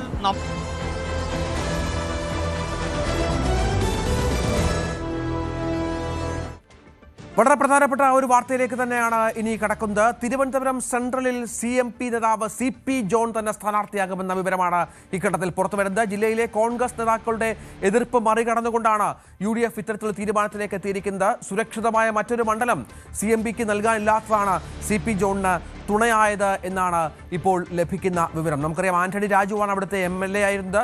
ആന്റണി രാജു അയോഗ്യനാണ്. അവിടെ ആര് മത്സരിക്കുമെന്ന കാര്യത്തിൽ LDFൽ തീരുമാനമായിട്ടില്ല. അവിടെയാണ് ഇപ്പോൾ UDF ഇത്തരമൊരു തീരുമാനത്തിലേക്ക് എത്തിയിരിക്കുന്നത്. ജില്ലയിൽ നിന്ന് എതിർപ്പ് ഉയർന്നതിനെ തുടർന്ന് ജോണിനെ തിരുവമ്പാടിയിൽ പരിഗണിക്കുന്ന കാര്യവും നേതൃത്വം ആലോചിച്ചിരുന്നു. ലീഗ് സീറ്റ് വിട്ടു നൽകിയാൽ VS ജോയിയെ തിരുവമ്പാടിയിൽ പരിഗണിക്കാനാണ് നിലവിലെ ആലോചനയായി വന്നിരിക്കുന്നത്. ന്യൂസ് 18 എക്സ്ക്ലൂസീവ് ഡാൻ കുര്യൻ ഏറ്റവും പുതിയ വിവരങ്ങളുമായി ചേരും. ഡാന, ഇപ്പോൾ CP ജോണിനെ സംബന്ധിച്ചിടത്തോളം CP ജോൺ തിരുവനന്തപുരത്തുകാർക്ക് സുപരിചിതനാണ്. സെൻട്രലിൽ ഏറെ സ്വാധീനമുള്ള വ്യക്തിയാണ്. ഇവിടുത്തെ സജീവ സാന്നിധ്യമാണ്. ഇവിടെ വിജയിക്കാനാകുമെന്ന ആത്മവിശ്വാസമുണ്ട്. സെൻട്രൽ ഒരു UDFന് സ്വാധീനമുള്ള മണ്ഡലം കൂടിയാണ്. തീരുമാനത്തിലേക്ക് എത്തിക്കഴിഞ്ഞോ?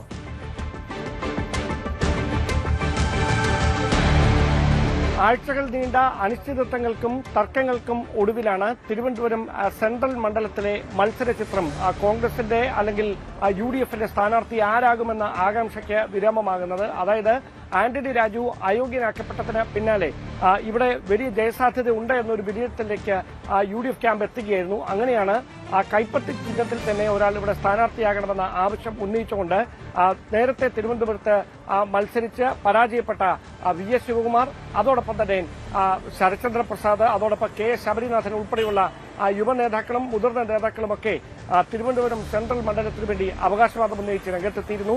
ലത്തീൻ സഭയുടെ പിന്തുണയോടെ എറിക് സ്റ്റീഫൻ, അതോടൊപ്പം വിനോദ് യേശുദാസ് തുടങ്ങിയ യുവ നേതാക്കളും സമാനമായ തരത്തിൽ ഈ സീറ്റിന് വേണ്ടി തിരുവനന്തപുരം സെൻട്രൽ സീറ്റിന് വേണ്ടി അവകാശവാദം ഉന്നയിച്ചിരുന്നു.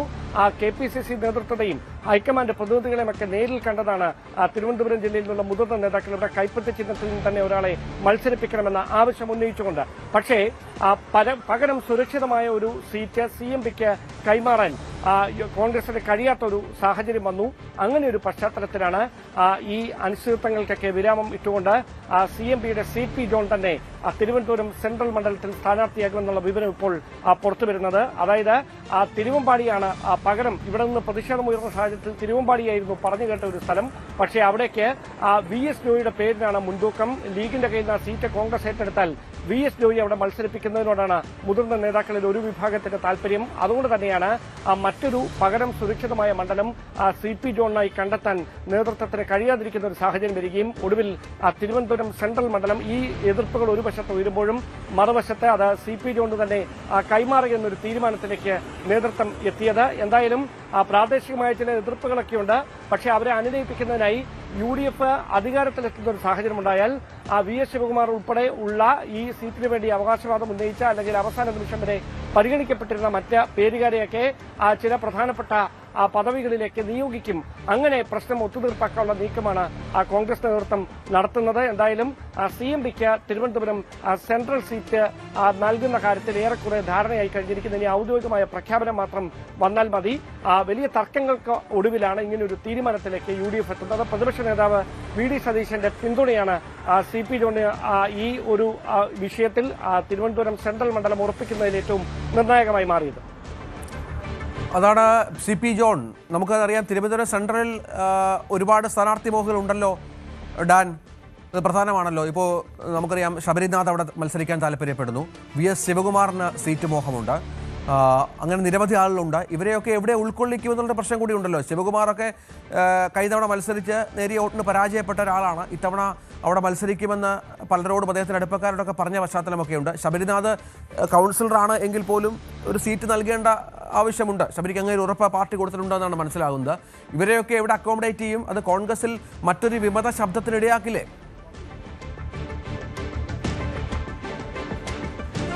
അവിടെയാണ് അനുനയ നീക്കങ്ങൾ ആരംഭിച്ചിരിക്കുന്നത്. കാരണം ഒറ്റക്കെട്ടായാണ് മുതിർന്ന നേതാക്കൾ, ജില്ലയിൽ നിന്നുള്ള മുതിർന്ന നേതാക്കൾ ദീപദാസ് മുൻഷി ഉൾപ്പെടെയുള്ള കേരളത്തിന് വിവിധയുള്ള AICC ജനറൽ സെക്രട്ടറി നേരിൽ കാണുകയും അതിനുള്ള എതിർപ്പ് ആഴ്ചകളായി അറിയിക്കുകയും ചെയ്ത് നേരിട്ടും കത്തായിട്ടുമൊക്കെ അറിയിച്ചുവെന്നാണ് നമുക്ക് മനസ്സിലാക്കാൻ കഴിയുന്നത്. പക്ഷേ അങ്ങനെ എതിർസ്വരം ഉന്നയിച്ചവരെ അല്ലെങ്കിൽ അത് എതിർസ്വരം ഉന്നയിച്ചുകൊണ്ട് രംഗത്തെത്തിയവരെ അനുനയ നീക്കത്തിലൂടെ കൃത്യമായി ഈ ഒരു രാഷ്ട്രീയ സാഹചര്യം പറഞ്ഞ് ബോധ്യപ്പെടുത്തി ഒപ്പം ചേർത്ത് നിർത്താനുള്ള ഒരു നീക്കമാണ് കോൺഗ്രസ് നേതൃത്വം നടത്തിക്കൊണ്ടിരിക്കുന്നത്. അങ്ങനെയാണെങ്കിൽ അവരെ കൃത്യമായി പാർട്ടി തലത്തിലും പാർട്ടി അധികാരത്തിലെത്തിയാൽ ഭരണ സംവിധാനങ്ങളിലും ചില പ്രധാനപ്പെട്ട പദവികളിലേക്കൊക്കെ അവരെ നിയോഗിച്ചുകൊണ്ട് ഇപ്പോൾ ഉണ്ടായിരിക്കുന്ന ഈ പ്രതിസന്ധിക്ക് പരിഹാരം കാണാനുള്ള നീക്കമാണ് നടത്തുന്നത്.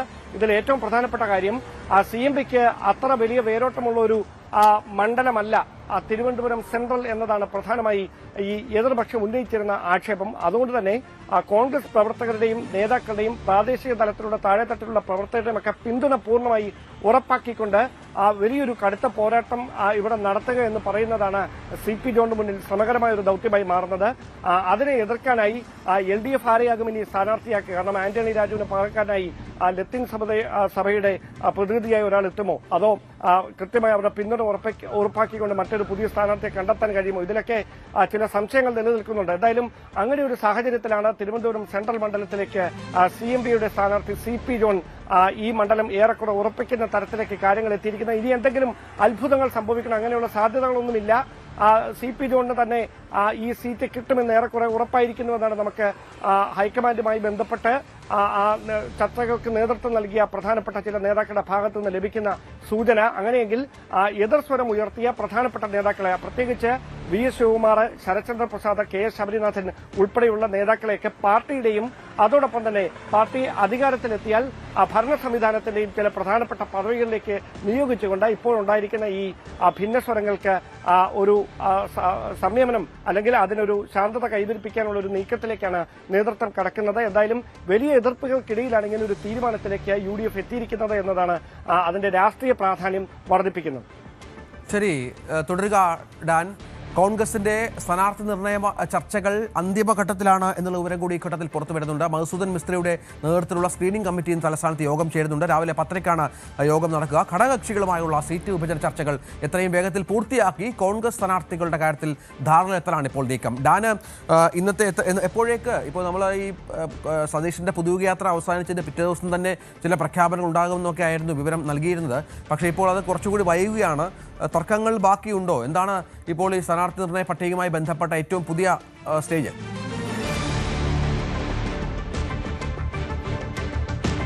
ഘടകകക്ഷികളുമായുള്ള സീറ്റ് വിഭജന ചർച്ചകൾ അന്തിമഘട്ടത്തിലേക്ക് കടക്കുന്നതേയുള്ളൂ. ലീഗിന്റെ കാര്യത്തിൽ ഏറെക്കുറെ ധാരണയായിട്ടുണ്ടെങ്കിലും കേരള കോൺഗ്രസ് ജോസഫ് വിഭാഗവുമായുള്ള ചർച്ച കൃത്യമായി ഒരു ധാരണയിലേക്ക് എത്തിയിട്ടില്ല. അതുകൊണ്ട് തന്നെ ഔദ്യോഗികമായി രണ്ടാം ഘട്ട ചർച്ച ഇനി നടക്കാൻ പോകുന്നേയുള്ളൂ. കേരള കോൺഗ്രസ് ജോസഫ് വിഭാഗവുമായി അവർ മുമ്പോട്ട് വെക്കുന്ന പ്രധാനപ്പെട്ട 10 സീറ്റ് എന്ന ആവശ്യം അത് നേതൃത്വം ഏത് തരത്തിൽ പരിഗണിക്കും. അതോടൊപ്പം ഏറ്റുമാനൂർ, ഇടുക്കി സീറ്റുകൾ അത് ഒരുപക്ഷെ ഏറ്റെടുത്തേക്കും കോൺഗ്രസ് എന്ന തരത്തിലുള്ള സൂചനകളൊക്കെ പുറത്തു വരുന്നുണ്ടായിരുന്നു.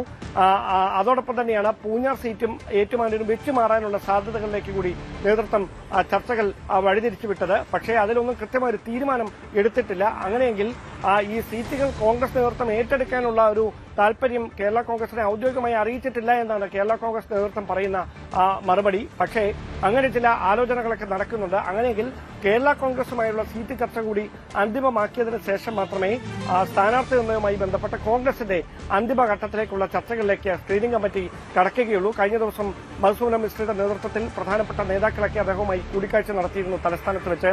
അതോടൊപ്പം KPCC ആസ്ഥാനത്ത് വെച്ച് പൊതുയോഗയാത്ര അവസാനിച്ചതിന് പിന്നാലെ കോൺഗ്രസിന്റെ പ്രധാനപ്പെട്ട നേതാക്കൾ നേരിൽ കണ്ട് ഈ അവസാനവട്ട ചർച്ചകളിലേക്കൊക്കെ കടക്കുന്ന ഒരു സാഹചര്യവും ഉണ്ടായിരുന്നു. പക്ഷേ ഇപ്പോഴും തർക്കങ്ങളുള്ള ചില സീറ്റുകളുണ്ട്. തിരുവനന്തപുരത്തടക്കം തർക്കങ്ങളുള്ള ചില മണ്ഡലങ്ങളുണ്ട്. അവിടെ അടക്കം ഒരു ധാരണയിലേക്ക് എത്തുന്നതേയുള്ളൂ. അങ്ങനെയെങ്കിൽ ഇന്ന് വൈകുന്നേരത്തോടെ ഈ പ്രചാരണ സമിതി അധ്യക്ഷൻ രമേശ് ചെന്നിത്തല ഉൾപ്പെടെയുള്ള നേതാക്കൾ ഡൽഹിയിലേക്ക് തിരിക്കുന്നുണ്ട് എന്നാണ് നമുക്ക് മനസ്സിലാക്കാൻ കഴിയുന്നത്. ഡൽഹിയിൽ വെച്ച് അവസാനവട്ട ഒരു ചർച്ച കൂടി നടക്കും. അവിടെ സ്ക്രീനിംഗ് കമ്മിറ്റിയുടെ യോഗം ഒരുപക്ഷെ ഡൽഹിയിൽ വെച്ചുകൂടി ചേർന്നേക്കും. അതിനുശേഷമായിരിക്കും ഈ സ്ഥാനാർത്ഥി നിർണ്ണയം സംബന്ധിച്ച് അന്തിമമായ ഒരു ചിത്രം തെളിയുക. എന്തായാലും വരുന്ന ഒരാഴ്ചക്കകത്ത് തെരഞ്ഞെടുപ്പിന്റെ തീയതി പ്രഖ്യാപിച്ചേക്കാമെന്ന വിലയിരുത്തലാണ് ഈ ചർച്ചകളുടെ ആക്കം കൂടിയിരിക്കുന്നത്.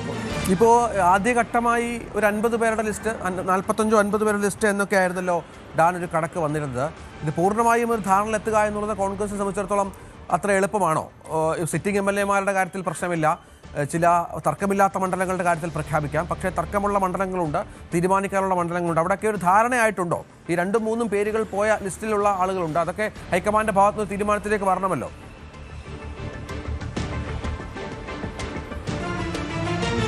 ആദ്യഘട്ടത്തിൽ 40 മുതൽ 45 വരെ സ്ഥാനാർത്ഥികളുടെ പട്ടികയായിരിക്കും പ്രഖ്യാപിക്കുക എന്നതാണ് നമുക്ക് ലഭിക്കുന്ന സൂചന. അതിൽ തന്നെ 20 സിറ്റിംഗ് MLA-മാർക്കാണ് തൃപ്പൂണിത്തറയും പാലക്കാടും ഒഴിച്ചു നിർത്തിക്കൊണ്ട് ബാക്കി 20 സിറ്റിംഗ് MLA-മാരെ ആദ്യഘട്ടത്തിൽ പ്രഖ്യാപിക്കും. അതോടൊപ്പം ശേഷിക്കുന്ന വനിതാ സ്ഥാനാർത്ഥികൾ മത്സരിക്കുന്ന മണ്ഡലങ്ങളുടെ കാര്യവും അതോടൊപ്പം സംവരണ സീറ്റുകളുടെ കാര്യവും അതോടൊപ്പം തർക്കങ്ങളില്ലാതെ സ്ഥാനാർത്ഥികളെ തീരുമാനിച്ചിരിക്കുന്ന മണ്ഡലങ്ങളുടെ കാര്യത്തിലുമായിരിക്കും ആദ്യഘട്ട പട്ടികയിൽ ഇടം പിടിക്കാൻ സാധ്യത. അങ്ങനെയെങ്കിൽ തർക്കം നിലനിൽക്കുന്ന, പ്രത്യേകിച്ച് 2-3 പേരുകളൊക്കെ നിലനിൽക്കുന്ന പല മണ്ഡലങ്ങളുണ്ട്. ഒരേ സമയം അവകാശവാദം ഉന്നയിച്ചുകൊണ്ട് രംഗത്തെത്തിയിരിക്കുന്ന നേതാക്കളുണ്ട്. അങ്ങനെയുള്ള സ്ഥലങ്ങളിലൊക്കെ മുതിർന്ന നേതാക്കളുടെ നേതൃത്വത്തിൽ ചർച്ചകൾ നടത്തി ഒരു സമവായത്തിന്റെ ഒരു ഫോർമുല രൂപപ്പെടുത്തിയതിനു ശേഷം മാത്രമേ ഒറ്റ പേരിലേക്ക് എത്തുകയുള്ളൂ. അത്തരത്തിലുള്ള ചർച്ചകളൊക്കെ ഇനിയും നടക്കേണ്ടതുണ്ട്. എന്തായാലും ആദ്യഘട്ട സ്ഥാനാർത്ഥി പട്ടിക തെരഞ്ഞെടുപ്പിന്റെ തീയതി പ്രഖ്യാപിക്കുന്നതിന് പിന്നാലെ തന്നെ പുറത്തു വരുമെന്നാണ് നമുക്ക് ലഭിക്കുന്ന സൂചനകൾ. അത് ഏതാണ്ട് 40 മുതൽ 45 വരെ സ്ഥാനാർത്ഥികളായിരിക്കും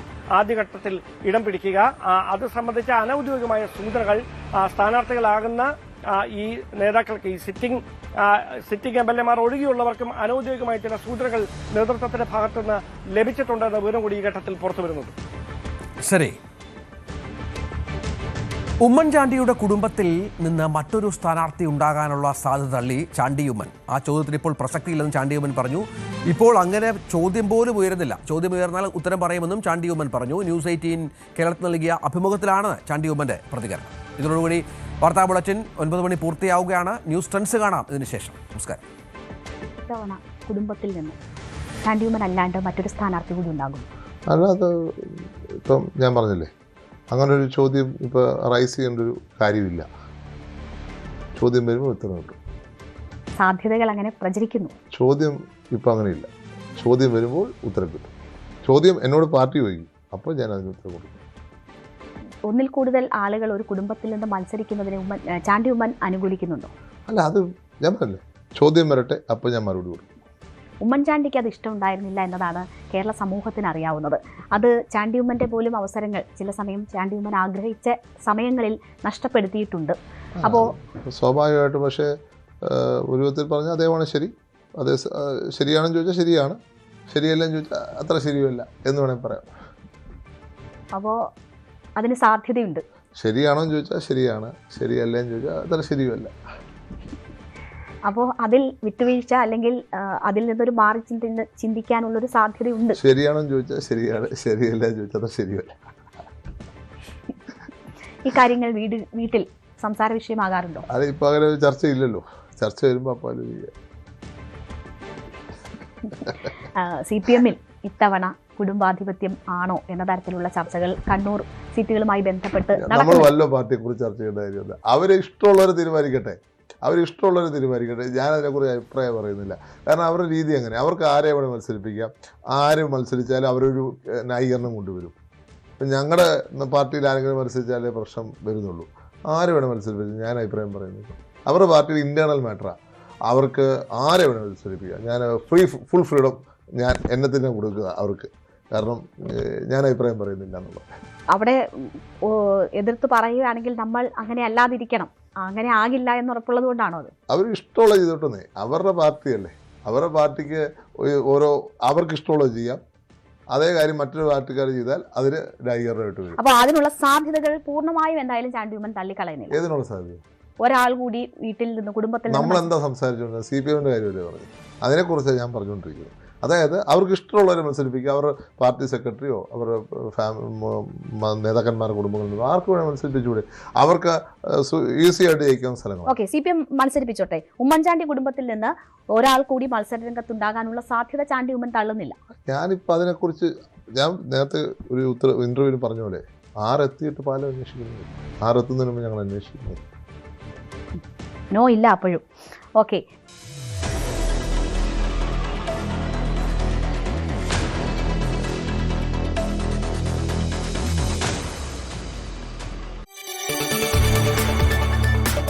കൂടുതൽ വാർത്തകൾക്ക് News 18 Keralam YouTube channel subscribe ചെയ്യുക.